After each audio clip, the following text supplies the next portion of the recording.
ప్రభువారు ఆయన యొక్క పరిశుద్ధమైన పవిత్రమైన రక్తాన్ని మన కొరకు ఈ లోకంలో కార్చి ఆ కలువరి శిలువపై మరి ఆ దేహం అంతా కొరడాలతో కొట్టబడి తలకు ముళ్ళ కిరీటం పెట్టబడి కాళ్ళు చేతుల్లో మేకులు కొట్టబడి పక్కలో బళ్ళిప్పు పోటు పొడవబడి ఆయన కలువరి శిలువలో మరణించి పాతి పెట్టబడి మూడో దినాన్న మృత్యుంజయుడే లేచి నీ నా పాప భారము నుండి మనల్ని విడుదల విమోచన కలుగజేసినటువంటి లోక రక్షకుడైనటువంటి యేసుక్రీస్తు ప్రభువాన్ని మీ అందరికీ పరిచయం చేయాలని, ఇంకెవరైతే ఆయనను ఎరుగక ఈ లోకంలో రక్షణ పొందని వారిగా ఎవరైతే ఉన్నారో వారి కొరకు ఈ సువార్త ప్రకటించడానికి మీ మధ్యకి ఇలా రావటం జరిగింది. ప్రియులారా,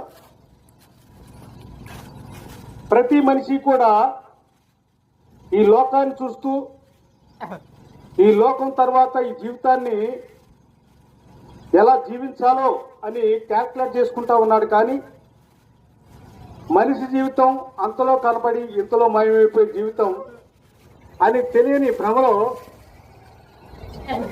మానవుడు జీవిస్తా ఉన్నాడు. ప్రియులారా, ప్రతి మనిషి కూడా చనిపోయిన తర్వాత ఎక్కడికి వెళ్ళాలి, చనిపోయిన తర్వాత మనకు మరో పునరుద్ధానం ఉన్నదా లేదా అనే అనుమానంలోనే జీవిస్తా ఉన్నాడు. కానీ లేఖనాలు ఇలా చదివిస్తా ఉన్నాయి, ఈ లోకం శాశ్వతం కాదు. ఈ లోకంలో ఉన్నప్పుడే జీవితాన్ని సరి చేసుకుని ఆయన ఒప్పుకుని ఆయన మార్గంలో నడవగలిగితే, ఆయనను అనేక మంది ఆయన యొక్క కట్టడలను ఆజ్ఞలను గైకొన్నట్లయితే మరలా చనిపోయిన తర్వాత పరలోక రాజ్యం అనేది ఒకటి ఉంది, అందులో దేవుని దగ్గరకు చేరతాము అని లేఖనాలు చదివిస్తా ఉన్నాయి. ప్రియులారా, సొంత జ్ఞానాన్ని సొంత తెలివిని పక్కన పెట్టి దేవుని జ్ఞానం మీద ఆధారపడినట్లయితే మనకు మార్గం అనేది దొరుకుతూ ఉంది. కానీ మానవుడు తన బలాన్ని, తన ధనాన్ని, తన సొంత జ్ఞానాన్ని ఆధారం చేసుకుని జీవించడానికి ఇష్టపడతా ఉన్నాడు. మోషే గారు 90వ కీర్తనలో చదివించాడు, మానవుని జీవితం 6 నిమిషాల 12 సెకండ్లుగా లెక్క వచ్చింది. అదే 36వ కీర్తనలో కీర్తనగాడు అంటాడు, బెత్తిరిగా మానవుని జీవితాన్ని లెక్కించాడు. అలాగే యాకోబు భక్తుడైతే మానవుని జీవితం అంతలో కనబడి ఇంతలో మాయమైపోయి ఆవిరిగా పరిగణలోకి తీసుకొచ్చాడు. ఇంకా ముందుకు ఆలోచిస్తే మానవ జీవితం గడ్డిని పోలి ఉన్నదని మరి భక్తులు సెలవిస్తా ఉన్నాడు. ఈ రకంగా ప్రతి మనిషిలో ఆ జీవితం అంతలో కనపడి ఇంతలో మాయవేదిగా ఉన్నదనే సత్యాన్ని గ్రహించలేక, చీకటి వెలుతురు ఏ రీతికైతే గ్రహించలేకపోతా ఉందో, మానవుడు కూడా పాపం తర్వాత పరలోక రాజ్యం ఉన్నదన్న సంగతి గ్రహించలేని స్థితిలో ఉండిపోతా ఉన్నాడు. కనుక ఈ పాపాన్ని, శాపాన్ని మరి దాని నుండి విడుదల పొందలేక, దాని నుండి విడుదల పొందాలని ఎన్నో ప్రయత్నాలు చేసి విఫలమైపోయి మానవుడు చతికిలబడిపోయాడు. కానీ లేఖనాలు చదివించేది ఏమిటంటే, నీ కొరకు నా కొరకు ఆ కలువరి శిలువలో మరణించినటువంటి దేవదేవుడు సెలవిచ్చే మాట ఏమిటంటే, నేనే సత్యము, నేనే జీవము, నేనే మార్గమని ఆయన తేటగా మనకు తెలియజేస్తా ఉన్నాడు. కనుక మన పరలోక రాజ్యం సంపాదించుకోవాలంటే మనం అందరం కూడా ఈ లోకం విడిచిన తర్వాత మరొక పునర్జన్మ ఉన్నదన్న విశ్వసించి నమ్మగలిగితే ఆయన హక్కును చేర్చుకునే దేవుడు మన దేవుడు. కనుక ప్రతి ఒక్కరం కూడా ఆయన వైపు చూద్దాం, ఆయన ఇచ్చినటువంటి ఆజ్ఞలను కట్టడలను గైకొందాం, లోకం విడిచిపెట్టి రక్షణలోనికి ప్రవేశించడానికి ప్రయత్నం చేద్దాం. అట్టి కృప మీ అందరికీ దేవుడు దయచేయను గాక. ప్రియుల చేసి వాళ్ళకి వెళ్ళి స్వార్థ ప్రకటించమని ఆయన చెప్పారండి. ఆయన మాట చెప్పున మీ మధ్యకు వచ్చామండి. ఆయన అంటున్నాడు, ప్రయాసపడి పాప భారం మోసిన సమస్తమైన జనులారా నా దగ్గర రండి, నేను మీకు విశ్రాంతిని కలగజేస్తానంటున్నాడు. ఎందుకంటే మన యాతన, మన పాపము, మన అన్ని కూడా మన ఎన్ని కూడా మన పాపములని తీసివేయడం కొరికే ఆయన పరలోక రాజ్యంలో ఇక్కడికి వచ్చాడు. అంటున్నాడు, ప్రయాసపడి పాప భారం మోస్తున్న సమస్తమైన జనులారా నా దగ్గర రండి, నేను నీకు విశ్రాంతిని కలుగజేస్తానంటున్నాడు. ఆ మాట ఎవరు అనలేరండి. ఎందుకంటే ఈ దినాన్న ప్రతి ఒక్కరు కూడా పాపములో ఉన్నాం. ఒక పాపము తీసివేయడం కొరికే మరి ఇంకొక పాప పని చేయడండి. ఒక పాపము తీసివేయడం కొరికే మరి కోడిల యొక్క రక్తము గాని, మేక యొక్క రక్తము గాని, ఎడ్ల యొక్క రక్తము గాని సరిపోదండి. అది పవిత్రమైన రక్తమై ఉండాలి, అది నిర్దోషమైన రక్తమై ఉండాలి, అది నిష్కలంకమైన రక్తమై ఉండాలి. ఆ రక్తం ఎక్కడుంది? అది యేసుప్రభు దగ్గర మాత్రమే ఉందండి. ఆ యేసుప్రభు ఏ పాపము చేయలేదు కాబట్టి ఆయన రక్తం ఆయన రక్తములో ఏ దోషము లేదు. అందువలన మన కోసం ఆయన మరణించి, మన పాపముల నిమిత్తం ఆయన మరణించి, శిలువలో మరణించి సమాధి చేయబడి తిరిగి లేపడ్డాడండి. ఆయన అంటున్నాడు, అంత శ్రమలో కూడా అప్పుడు శిలువ మోసే సమయంలో కూడా మరి ఏమంటున్నాడంటే, నా కోసం ఆడుకోండి, నీ కోసం నీ పిల్లల కోసం ఆడవండి అని యేసుప్రభు వారు అన్నారు. ఎంత చక్కటి మాట. ఆయన ఎంత శ్రమలో ఉన్నప్పుడు కూడా మరి క్షమించే గుణం ఆయన ఉంది. తండ్రి వీరేమి చేయించున్నారు కనుక వీళ్ళు క్షమించు అన్నాడు. ఆ సమయంలో కూడా శిలువలో వాడి మాటలు నిన్నే జ్ఞాపకం చేసుకున్నాం. తండ్రికి విజ్ఞాపన చేస్తాడు ఇక్కడ. అంటే ఇక్కడ మనమందరం పాపం, నీతిమంతుడు లేడు, ఒక్కడు లేడు. మన కోసం ఆయన అంటూ యాత్ర పడ్డాడు, శ్రమ పడ్డాడు. మరి సమాధి చేతున్న పేరు ఎవరైనా ఏ మనుషుడైనా గాని కుళ్ళిపోతాడు, మరి కంపు కొడుతుంది. అటువంటిది ఆయన సమాధిలో తిరిగి వచ్చినప్పుడు ఏ కంపు కొట్టలేదు. ఎందుకు? ఆయన దేవుడే ఉన్నాడు కాబట్టి. ఆయన అంటున్నాడు, నేనే మార్గం, నేనే సత్యం, నేనే జీవం అంటున్నాడు. ఆ జీవం నీవు కాలా? మరి ఎప్పుడు చనిపోతామో తెలియదు. కరోనాలో ఎన్నో లక్షల మంది చనిపోయారు. మరి అప్పుడు వ్యాక్సిన్ వేయించకపోతే చనిపోతూ ఉన్నారు, ఇప్పుడు వ్యాక్సిన్ వేయించుకుంటే చనిపోతున్నారు అంటున్నారు. పెట్టెలలో రాలిపోతున్నారు. మరి రాత్రికి మనం ఉంటామా? దీపం ఉండగా నీళ్ళు చక్క పెట్టుకోమని వాక్యం చెప్తుంది. మరి పెద్దలు కూడా అన్నారు కదా, దీపం ఉండగానే బతుకుండగానే ఏదైనా చేయాలంటే నువ్వు పాపంలో చనిపోతే ఇక్కడ పరలోక రాజ్యం ఉంటుంది, ఇక్కడ నరకం ఉంటుంది. మనం పరలోక రాజ్యం వెళ్ళాలంటే మరి యేసుప్రభు వారిని అంగీకరించాలి. ఏ మనుషుడైనా కానీ, ఏ భేదం లేదు, ఎవరైనా కానీ పాపం చేసి పాపంలో జీవిస్తున్నాం. ఆ పాపంలో మరణిస్తే నిత్య నరకానికి వెళ్ళిపోతాం. అక్కడ అగ్ని ఆరదు, పురుగు చావదు, ఎప్పటికప్పుడు మండుతా ఉంటుంది. అక్కడి నుంచి నిన్ను రక్షించేవాడు ఎవ్వరు లేరు. ఇప్పుడే మీకు ఏనుకోని సమయం, నేనే రక్షణ దినం. రక్షణ ఉంచుకోమండి. ఒక్క రూపాయి పెట్టుబడి పెట్టిన అవసరం లేదండి. ఆయన అంటున్నాడు, నా కుమారుడా నీ హృదయం నాకేమో, నువ్వెంత గోరు పాపైనప్పుడు కూడా ఏమంటున్నాడంటే, నా కుమారుడా నీ హృదయం నాకేమంటున్నాడు.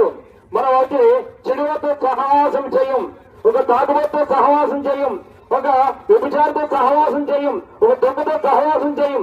ఆయన అయితే అంటున్నాడు, నువ్వెంత ఘోర పాపైనప్పుడు కూడా నా దగ్గరికి రా. నా కుమారుడా నన్ను విడిచి వెళ్ళిపోతున్నావేమో, నాకు దూరంగా వెళ్ళిపోతున్నాము, నిన్ను బాగు చేస్తానంటున్నాడు. నేను కూడా క్రీస్తులో లేనప్పుడు నానా విధాలుగా తిరిగేవాడిని. ఇప్పుడు ఆయన నన్ను రక్షించుకున్నాడు, ఆయన నన్ను ఆకర్షించుకున్నాడు. నేను చనిపోతే ఈ క్షణాన్ని చనిపోతే పరలోక రాజ్యం దేవుడితో ఉంటాను. ఆ ధీమ నాకుంది, నీకుందా?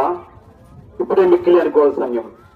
విశ్వాసం ఉంచండి, అప్పుడు మీరు మీ ఇంటి వారు కూడా రక్షణ పొందుతారు. మీ గురించి నిజమైన శాంతి, ఈ నిజమైన సంతోషం, సమాధానం ఎలా దొరుకుతుందయ్యా అంటే ఆయన రక్తంలో దొరుకుతుంది, ఆయన మరణంలో దొరుకుతుంది, ఆయన పునరుత్థానంలో దొరుకుతుంది, ఆయన మనకు అనుగ్రహించే జీవంలో దొరుకుతుంది. మరి ఇది ఎలా దొరుకుతుందయ్యా అంటే అందుకే యేసుప్రభు ఏ భేదమును లేదు, పరిశుద్ధమైన బైబిల్ గ్రంథంగా సెలవిస్తున్నది, ఏ భేదమును లేదు, అందరూ పాపం చేసి దేవుడు అనుగ్రహించు మహిమను పొందలేకపోతున్నారు అని. ఆ మహిమ ఏంటయ్యా అంటే నిజమైనటువంటి మహిమ అంటే దేవునితో పాటి మానవుడుగా ఉండడం, దేవుణ్ణి స్తుతించడం, నిజమైన దేవుడిని మనము తెలుసుకోవడం, మన హృదయంలో నిజమైన సంతోషం, సమాధానం రావడమే, ఆయనతో పాటు కలిసి ఉండడమే నిజమైన శాంతి, సంతోషం, సమాధానం. అది ఏ విధంగా వస్తుందంటే యేసు క్రీస్తు ప్రభు వారి మరణాన్ని లేదా ఆయన రక్తం ద్వారా కడగబట్టుడు ద్వారా మనం వస్తుంది. మనం ఏ విధంగా చేయాలంటే బైబిల్లో మాట రాయబడి ఉన్నది. అదేమనగా యేసు ప్రభువుని నోటితో ఒప్పుకొని ఆయనను మృతులో నుండి లేపిన హృదయమందు విశ్వసించిన ఎడలా నువ్వు రక్షించబడదు అన్న మాట ఉంది. ఒక చిన్న మాట చెప్తాను. అదేమిటంటే, యేసు ప్రభువా వాస్తవమే, నీ రక్తం వలన నేను నమ్ముచున్నాను, నా పాపాలు పోతాయని మనం విశ్వసించాలి. అందుకే మనం అడగాల్సిన అవసరం ఎంతైనా ఉంది. అయ్యా యేసయ్యా, నీ రక్తంతో నా పాపాలను కడుగుము, నా జీవితాన్ని మార్చుము. ఆ నిజమైన సంతోషం అంటున్నారు, ఆ మహిమ అంటున్నారు, ఆ నిత్య జీవితం అది నాకు కావాలి, అనుగ్రహించవా అని అంటే అప్పుడు ఏం చేయాలంటే, ఇదిగో తలుపు ఎదుట నేను తట్టుచున్నాను, ఎవరు తీస్తారో వారిని మాత్రమే నేను వస్తాను అని. అదేంటి, మన హృదయం తెరిచి యేసు ప్రభువా నా హృదయంలోనికి రా అని మనం పిలవాలి.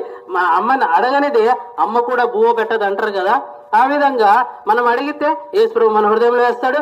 నిజమైన శాంతి, సంతోషం, నెమ్మదిని అనుగ్రహిస్తాడు. ఈ నిజమైన శాంతి, సంతోషం, సమాధానం నీకు కావాలా? పరలోకపు నిత్యరాజ్యము, నెమ్మది నీకు కావాలన్నా అయితే నేడే నమ్ముము, యేసు ప్రభువుని విశ్వాసం. నీ కొరకు ప్రార్థన చేస్తాను. మీరు ఎక్కడున్నా ఆ సమయంలోనే అదే ప్రాంతంలో మీరు కళ్ళు మూసుకొని నాతో పాటు మీరు పలకండి. అప్పుడు దేవుడు ఒక నూతన అధ్యాయాన్ని నీ జీవితంలో అనుగ్రహిస్తాడు.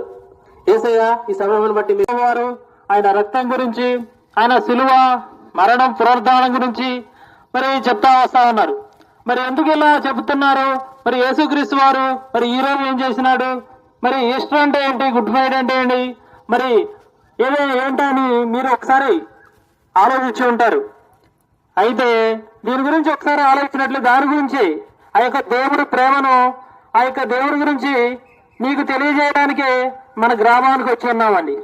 ఎవరైతే ఈ శబ్దయంత్రం ద్వారా వింటా ఉన్నారో మీ గమనాల్ని ఒక 2 నిమిషాలు ఇటువైపు విన్నట్లయితే, మరి యేసు ప్రభు వారు ఎవరి గురించి వచ్చినాడు, యేసు ప్రభు వారు ఒక కులానికి చెందిన వ్యక్తా, ఒక మతానికి చెందిన వ్యక్తా అని చెప్పి నేను అనుకున్నట్లు చాలా మంది అట్లాగే అనుకుంటారండి. ఒకప్పుడు నేను కూడా నా జీవితంలో యేసుక్రీస్తు ప్రభువారిని ఎరగక ముందు మరి మాకు చాలా మంది దేవుళ్ళు ఉన్నారు, మా దేవుడు కాదనుకున్నానండి. కానీ మరి ఎంతో మంది లేఖనాలు ఎలా అయితే ఆ గోడ మీద చదివిన వాక్యాలు కానీ, ఆ కరపత్రికలు తీసుకున్న దానిలో చదివిన వాక్యాలు కానీ, దాని నుంచి నేను గ్రహించానండి.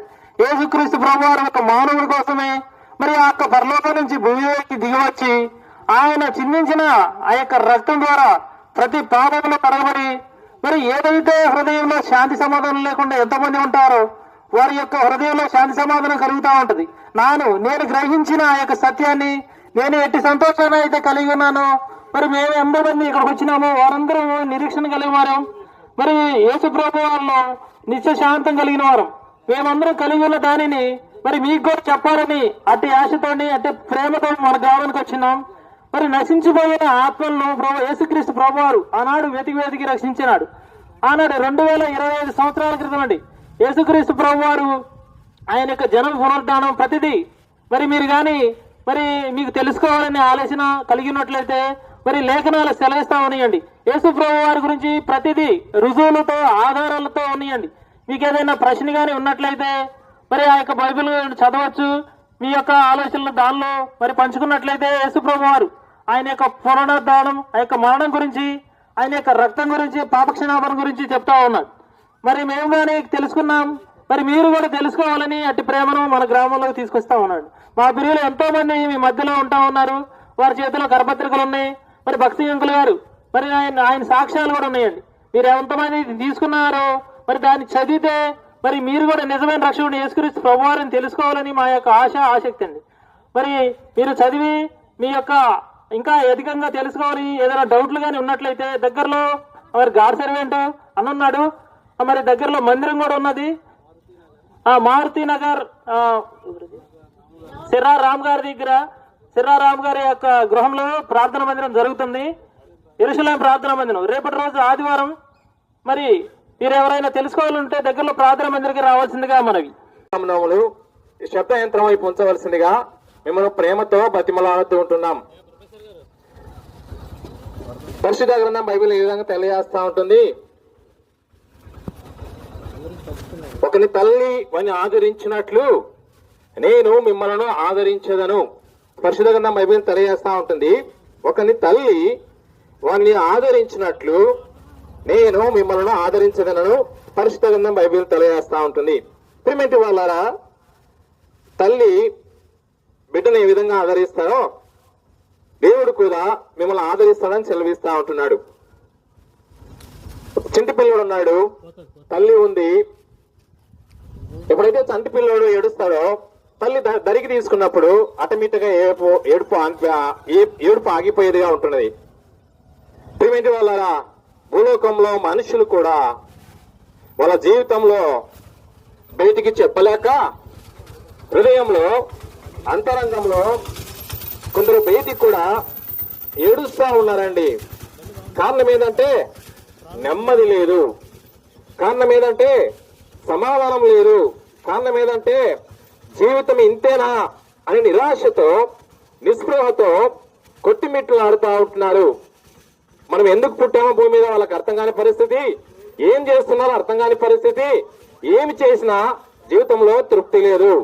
డబ్బులు ఉన్నాయి, ఆస్తి ఉంది, బలగం ఉంది, ధనదానం ఉంది, బంధు ప్రీతులు ఉన్నారు, అందరూ ఉన్నారండి. లోకంలో ఏవైతే కావాలో అన్ని ఉన్నాయి, కానీ హృదయంలో నెమ్మది లేదు. హృదయంలో నెమ్మది లేక మనిషి కొందరైతే ఈ లోకాన్ని ఇప్పటికే తనవు తాలించి రకరకాలుగా లోకం విడిచి వెళ్ళిపోయిన వారుగా ఎంతో మంది ఉంటున్నారు. ఒక వ్యక్తి డబ్బును ప్రేమించారు, ఉరేసుకునే వాళ్ళు ఉంటున్నారు. మత్తును ప్రేమించారు, చనిపోయిన వారు ఉంటున్నారు. రకరకాలండి. మనం ఎన్నో పేపర్లు చూస్తూ ఉంటున్నాం. నిజ జీవితంలో మన ఇరుగు పొరుగు వారు కూడా ఈ విధంగా జరిగినప్పుడు అయ్యో అని మనం చింతించే వాళ్ళగా ఉంటున్నాం. కారణం ఏం తెలుసా? వాళ్ళ జీవితంలో నెమ్మది లేదు. నీకు నెమ్మది అనేది ఉంటే మనిషి భూలోకంలో ఏమీ లేకపోయినా నెమ్మది, సంతోషం, తృప్తి ఉంటే జీవితంలో ఎంతో హ్యాపీగా ఉంటది. జీవితం ఎంతో సాఫీగా సాగిపోతూ ఉంటది. దేనికి భయపడడు, ఎక్కడ కూడా దిగులు అనేది ఉండదు, చింత ఉండదు. స్నేహితుడా, అదే నెమ్మది, శాంతి, సమాధానం యేసు క్రీస్తు ప్రభువారు నా జీవితంలో ఇక్కడ మేము అందరం మీ యుద్ధకు వచ్చిన వాళ్ళందరి జీవితంలో మాకు అనుగ్రహించాడు ఆయన. కాబట్టి అదే నెమ్మది మీరు పొందాలని, అదే తృప్తి మీరు పొందాలని, అదే సమాధానం పొందాలని యేసు క్రీస్తు ప్రభువారి జీవం కలిగిన దేవుని మాటలు మీకు తెలియజేస్తా ఉంటున్నాం. నీ జీవితంలో నిరాశలో ఇప్పుడే తల్లిదండ్రులు పిల్లలను ప్రేమించలేని స్థితిలో ఉంది, పిల్లలు తల్లిదండ్రులను ప్రేమించిన స్థితిలో ఉంది. కొందరు ఆస్తిని చూసి ప్రేమించేవారుగా ఉంటున్నారు, కొందరు ఏం లేదని ప్రేమించలేని వారు అంటున్నారు. ఇప్పుడు నువ్వు వృద్ధాప్యంలో ఉన్నావేమో, నేను ఎవరు ఇష్టపడట్లేదేమో, ఒకవేళ నువ్వు ఒంటరిగా ఉన్నావేమో, నీ కొరకు ఈ మాటలు ఎండిపడతా ఉన్నాయి. తల్లిదండ్రులు నిన్ను ప్రేమించట్లేదేమో, పిల్లలు నిన్ను ప్రేమించట్లేదేమో, బంధుమిత్రులు నిన్ను ప్రేమించట్లేదేమో. అన్ని ఉన్నప్పుడు నీ ఎద్దకు వచ్చి నిన్ను బాగా మాట్లాడి ప్రేమకు చూసుకున్నారేమో. ఇప్పుడు ఏమి లేనప్పుడు నీ ఎదుటి ఎవరు రాని స్థితిలో ఉన్నావేమో. స్నేహితుడా, అందరూ చేయి విడిచని దేవుడు నీతో మాట్లాడుతా ఉన్నాడు. నిన్ను ఆదరించాలని, నిన్ను ధైర్యపరచాలని, బలపరచాలని, నీకు నెమ్మది ఇవ్వాలని, సంతోషం ఇవ్వాలని ఆయన మాట్లాడుతా ఉన్నాడు. ఒకరి తల్లి వారిని ఆదరించిన గ్రామస్తులకు యేసుక్రీస్తు నామమున శుభములు తెలుపుతూ మీ యొక్క గ్రామానికి వస్తున్నామండి. నిన్నటి దినము శుభ శుక్రవారము, మంచి శుక్రవారం అని కూడా అంటారు. ఇంగ్లీష్ లో గుడ్ ఫ్రైడే అంటారు కదా. ఈ గుడ్ ఫ్రైడే సందర్భంగా దేవుణ్ణి ఒక పాట పాడుతూ మీ యొక్క గ్రామంలోకి ప్రవేశించినాం. శాంతి, సంతోష, సమాధానము. శాంతి, సంతోష, సమాధానములు సదా యేసులో దొరుకును. మన జీవితంలో మనము అన్నీ కలిగి ఉన్నను. మంచి గృహము, మంచి వసతి, మంచి దుస్తులు, ఉండడానికి ప్రతిదీ, తినడానికి ప్రతిదీ, మనం ఏం కావాలంటే అది వాహనాలు, తర్వాత ఇంట్లో ఎన్నో వసతులు ఉండవచ్చును. కానీ మనకు అన్నీ ఉన్నా కానీ ఒక్కోసారి సంతోషము, సమాధానము అనేది లేదు. అందుకనే ప్రభువైన యేసుక్రీస్తు ఏమని చెప్తున్నానంటే, దేవుని వాక్యం ఏమని తెలియజేస్తుందంటే, నా శాంతిని మీకు అనుగ్రహిస్తున్నాను, లోకం ఇచ్చినట్టుగా కాదు. మనకు అసమాధానంగా ఉన్నప్పుడు, మనకు సమాధానం లేని శాంతి సమాధానం లేని పరిస్థితిలో మనం ఏదో ఒక వ్యాపకం పెట్టుకుంటాం. కొందరైతే సినిమాలకు వెళ్తూ ఉంటారు, కొందరైతే తమకు నచ్చిన పని చేస్తూ ఉంటారు. కానీ అది కొద్ది సమయం మాత్రమే మనకు మన జీవితంలో శాంతిని, ఆనందాన్ని, సంతోషాన్ని ఇచ్చినట్లు అనిపిస్తుంది. ఆ తర్వాత కొందరైతే మద్యపానానికి, కొందరైతే ధూమపానానికి, ఇంకా ఏదో చేస్తూ ఉంటారు. కానీ అది తాత్కాలికమైన ఉపశమనం మాత్రమే ఇస్తుంది. తాత్కాలికంగానే మనము ఏదో సంతోషించినట్లు అనుభూతి పొందగలుగుతాం. నిజంగా మనకు శాంతి, నిజమైన శాంతి అనేది దొరకదు. మరపట్ల నిజమైన శాంతి మరపట్ల సంతోషం చంటి గారు. దొరకాలంటే శాంతికి కర్త, సమాధానకర్త అయిన దేవుడు. దేవుడు అనేవాడు సమాధానానికి కర్త కానీ అల్లరికి కర్త కాదు. సో దేవుడు సమాధానకర్త అంటే సమాధానానికి రాజు. సో ఆయన దేవుణ్ణి తెలుసుకుంటే, నిజమైన దేవుణ్ణి తెలుసుకొని నిజమైన దేవుణ్ణి మీ హృదయంలోనికి ఆహ్వానిస్తే మీ హృదయంలో నిజమైన సంతోషము, నిజమైన ఆనందము దేవుడు మీ హృదయంలో నింపుతాడు. అప్పుడు మనకి ఏది ఉన్నా ఏది లేకపోయినా కానీ ఆ ఆనందాన్ని మనము వర్ణనాతీతము, మనం కోల్పోము. ఆ యొక్క అటువంటి ఆనందము, అటువంటి సంతోషము కేవలము మనల్ని సృష్టించిన సృష్టికర్త అయిన దేవుని ద్వారానే వస్తుంది. ఆ సృష్టికర్త ఎవరైతే ఆయన్నే, నిన్ను నన్ను సృష్టించిన దేవుడు ప్రభు యేసుక్రీస్తు. తను మనుష్య రూపంలో ఈ లోకంలోనికి వచ్చి మనం చేసిన తప్పిదాలకి, మనం చేసిన పాపములకు బదులుగా నీ కొరకు నా కొరకు, నీ శిక్షను నా శిక్షను, నీ స్థానంలో నా స్థానంలో ఆ కలువరి శిలువలో విమోచన ప్రయోజనంగా, అంటే బలి పశువుగా మనము రక్తం చిందిస్తే కానీ పాప క్షమాపణ లేదు అని దేవుని వాక్యం కూడా చెప్తుంది. అందుకే ఆ యొక్క రక్తం చిందించి మన కొరకు ఈ లోకానికి వచ్చి రక్తం చిందించి చనిపోయి పాతి పెట్టబడి తిరిగి లేచిన ఏకైక వ్యక్తి ఆయన. ఖచ్చితంగా దేవుడు ఆయన ఈ లోకానికి వచ్చినాడు. అందుకే ఆయనను ఆధారం చేసుకునే క్రీస్తు పూర్వము క్రీస్తు శకము అన్నారు.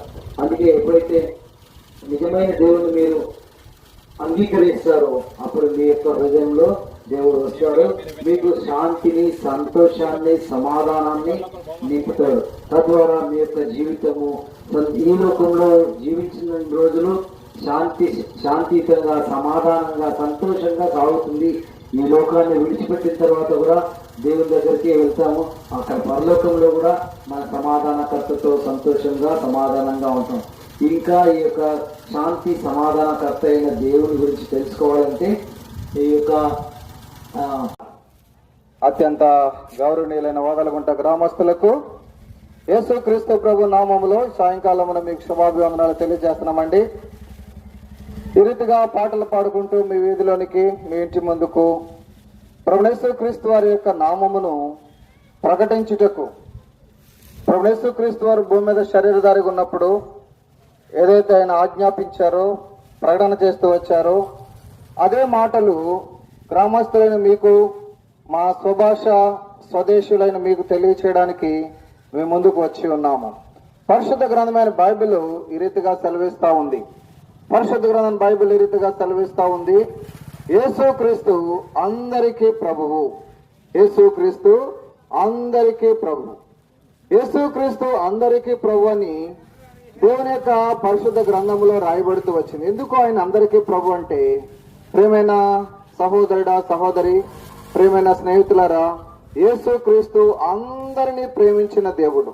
ఆయన ఏదో ఒక దేశానికి, ఒక వర్గానికి, ఒక ప్రాంతానికి, ఒక ప్రజకు దేవుడు కాదు, కానీ ఆయన అందరినీ ప్రేమించాడు. అందుకనే పరిశుద్ధ గ్రంథం బైబిల్ ఈ రీతిగా సెలవిస్తుంది, దేవుడు లోకమును ఎంతో ప్రేమించాడు. కాబట్టి దేవుడు లోకంలో ఉన్న మానవులందరినీ కూడా, ఏ భేదము దేవుడు పెట్టుకోలేదు, కానీ దేవునికి ఏ భేదము లేదు, దేవుడు ప్రేమించడానికి ఏ భేదము లేదు. కానీ మరి దేవుడు మానవులందరినీ ప్రేమించి అందరి కొరకు ఆయన మరణించాడు. ఎందుకు యేసుక్రీస్తు ప్రభు అందరికీ దేవుడు అంటున్నామంటే, మొట్టమొదటిగా ఆయన లోకంలో ఉన్న అందరినీ ప్రేమించాడు. రెండవదిగా లోకములో మానవులందరూ కూడా ఏ భేదము లేకుండా పాపము చేసి దేవుడు అనుగ్రహించి మహిమను కోల్పోయినప్పుడు మరి పాప ఫలితమైన మరణానికి, నిత్య నరకానికి, అగ్ని ఆరని, పురుగు చావని, వేదనకరమైన స్థలమునకు చెందవలసిన వారుగా, వెళ్ళవలసిన వారుగా ఉన్నప్పుడు వారందరినీ కూడా విడిపించడానికి అందరి కొరకు ఆయన మరణించాడు. మానవులను ప్రేమించి దేవుడు తన మహిమను పొందాలని దేవుడు ఈ లోకములకు వచ్చినాడు. దేవుడు తను తాను ఎంతగానో తగ్గించుకుని ఈ లోకములకు వచ్చినాడు. ఎందుకంటే దేవుడిని మనిషి ఎరుక ఈ లోకంలో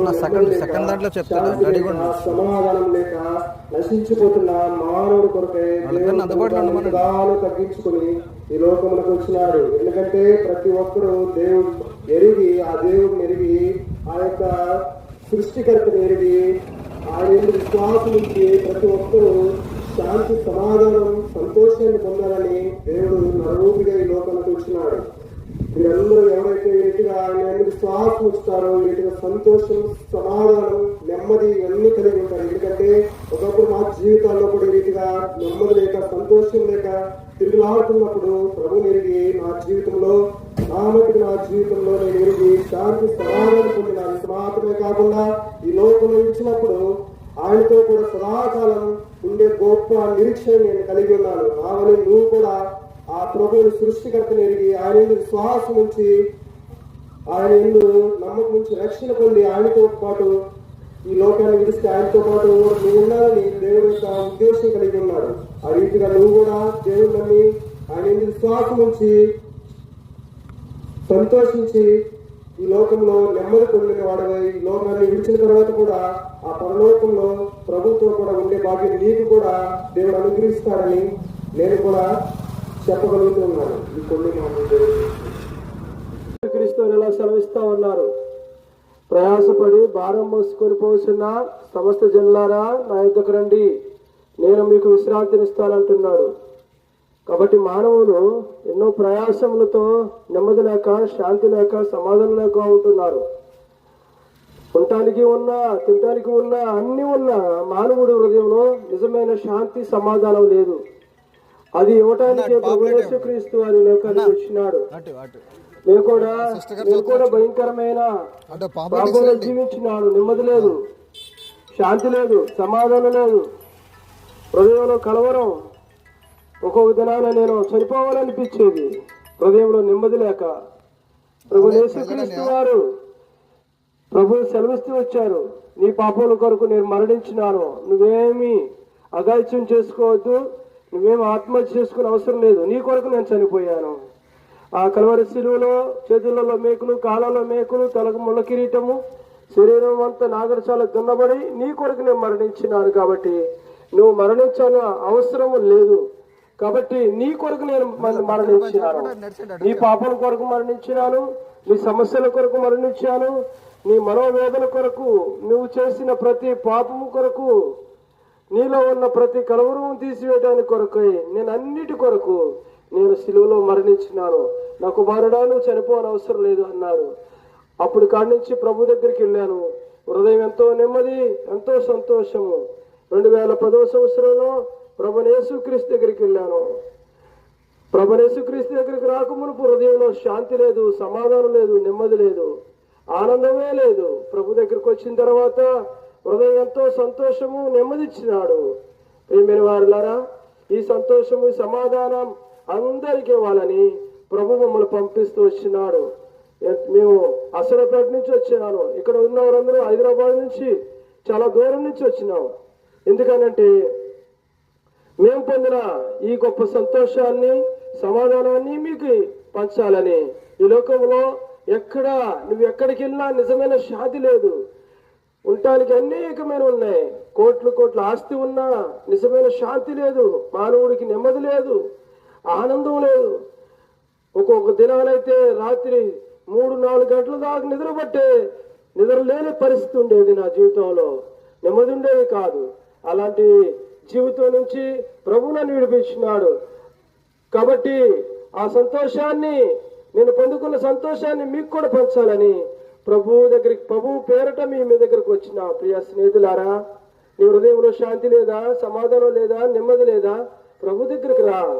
నీ జీవితాన్ని విప్లవాత్మకంగా మార్చి వేస్తాడు. నీ హృదయంలో నెమ్మదిస్తాడు, నీ కుటుంబంలో శాంతిని, సమాధానం ఇస్తాడు. ప్రియ స్నేహితుడా, ప్రభునందు విశ్వాసం ఉంచు, అప్పుడు నీవు ఇంటి వారందరూ రక్షించబడతారు. మీకోసం ప్రార్థన చేస్తాను. వాదాలగుంట గ్రామస్తులకి యేసునామం పేరట్లో వందనములండి. యేసు ప్రభు వారు అంటున్నారు, 27 మార్గములలో నిలిచి చూడి, పురాతన మార్గములను గురించి విచారించుడి, మేలు కలుగు మార్గమేది అని అడిగి అందులో నడుచుకునండి, అప్పుడు మీకు నెమ్మది కలుగును. మరొకసారి చదువుతుందండి, మార్గములలో నిలిచి చూడుడి, పురాతన మార్గములను గూర్చి విచారించుడి, మేలు కలుగు మార్గమేది అని అడిగి అడిగి అడిగి అందులో నడుచుకునుడి, అప్పుడు మీకు నెమ్మది కలుగును. యేసుప్రభు వారు అన్న మాట అండి. ఎందు గురించి అన్నాడు? నెమ్మది ఎప్పుడు కలుగుతుంది? సపోజ్ చిన్న మాట. మనం ఏదైనా కొనుగోలు చేయాలంటే ఎన్నో విధాలుగా ఆలోచిస్తాం. సపోజ్ ఇప్పుడు ప్రతి ఒక్కరి చేతుల్లో సెల్ ఫోన్ ఉంటుంది. ఆ సెల్ ఫోన్ ఏ కంపెనీ మంచిది, అందులో ఉన్న సిమ్ ఏది మంచిది, మనం టీవీ చూస్తున్నాం ఆ కంపెనీ ఏది మంచిది, ఎన్నో విధాలుగా ఎంతో మందిని అడిగి అడిగి అడిగి అడిగి అడిగి ఒక నిర్ణయానికి వస్తాం. ఒక భూమి మీద మరి కొద్ది కాలం ఉండే దాని గురించే ఎంతో మందిని అడిగి కొంటాం. అయితే మనం ఒక దినాన చనిపోతాం. చనిపోయిన తర్వాత ఏ రాజ్యంలో ఉంటాం? ఇక్కడ పరలోక రాజ్యం ఒకటి ఉంటుంది, పాతాళం ఒకటి ఉంటుంది. పరలోక రాజ్యానికి ఎవరైనా కానీ స్వర్గానికి వెళ్ళిపోవాలనుకుంటాం. అవునంటారా కాదంటారా? ఎవరైనా కానీ మరి ఊహ తెలిసినప్పటి నుంచి కూడా ముసలి వారి వరకు ఎవరైనా కానీ స్వర్గానికి వెళ్ళిపోవాలి. అయితే మరి యేసు ప్రభువు అంటున్నాడు, మార్గంలో నిలిచి చూడి, పురాతన మార్గంలో గూర్చి విచారించుడి. మనం అనుకుంటాం ఇది మా మార్గం కాదు, ఇది మా దేవుడు కాదని. నేను కూడా అలాగే అనుకునేవాడిని. ఇది మా కులానికి సంబంధించిన వారు కాదులే అనుకునేవాడిని, మా జాతికి సంబంధించిన వారు కాదులే అనుకునేవాడిని. అయితే యేసు ప్రభువు అందరికీ దేవుడే అన్నాడు. దేవుడు అందరికీ దేవుడైతేనే దేవుడైతాడండి. ఇది నిజం. ఆయన అంటున్నాడు, పరలోక రాజ్యం నుంచి భూమి మీద కన్యక గర్భం జన్మించి ఆయన ఎన్నో శ్రమలు అనుభవించి శిలువలో మరి కొరడాలతో ఎన్నో దెబ్బలకు తిన్నా. అదే మరి మేమందరం కూడా సన్నిధిలో ఆయన మరణం ద్వారా మేము ఎంతో సంతోషించాం. ఆయన మరణం ద్వారా మాకు పాప విమోచన వచ్చింది. ఆయన కొరడా దెబ్బల ద్వారా మాకు స్వస్థత వచ్చింది. మాకు రోగాలు రాకుండా మరి మేము ప్రార్థన చేస్తాం. మాకు రోగాలు రావని కాదు, కానీ ప్రతి సమయంలో మరి మేము ప్రార్థన చేస్తాం. మా నిమిత్తమే ఆయన దెబ్బలు తిన్నాడు, మన నిమిత్తమే ఆయన దెబ్బలు తిన్నాడు. నీవు చేతుల్లో చేసిన పాప నిమిత్తమే చేతులకు మేకులండి. మరి మేకంటే ఒక చిన్న అంగుళమే కాదండి, 6 అంగుళాల మేకులు అండి. 6 అంగుళాల మేకు ఒక్కొక్క దాంట్లో మరి కొడతా ఉంటే మరి ఎంత నొప్పిగా ఉంటుందండి. మరి చేతులకి మేకులు, కాళ్ళకి మేకులు, పక్కన మళ్ళీ పడబడ్డాడు. ఎంత యాతన పడ్డాడండి. నిన్నెంతో ప్రేమిస్తున్నాడు, ఈ లోకాన్ని ఎంతో ప్రేమించాడు. ఆత్మరక్షణ పొందేవారిగా ఉంటున్నారు. ఇంకా అధికం తెలుసుకోవాలంటే రాత్రి కాలంలో ఈ యొక్క వాళ్ళకుంటలోనే మరి యేసు ప్రభు ప్రార్థన మీటింగ్ ఉంటుంది. మిమ్మల్ని అందరినీ ప్రేమపూర్వకంగా ఆహ్వానిస్తుంటున్నాం. దేవుని యొక్క వాక్యం వినండి, దేవుని దీవెనలు పొంది దేవుని రాజ్యం సిద్ధపడవలసిందిగా మనం చేస్తుంటున్నాం. ప్రేమగల తండ్రి, దయగల దేవ, అల్పంగా స్వల్పంగా చెప్పబడిన వాక్యము సువార్తను మీరు దీవించండి. ఎన్నో వారిలో రక్షణ కార్యం చేసి మారు మనసు దయచేసి మీ రాజ్య వారసులుగా చేసి దీవించమని యేసు పరిశుద్ధ నామములో ప్రార్థించి వేడుకుంటున్నాం తండ్రి. ఆమేన్.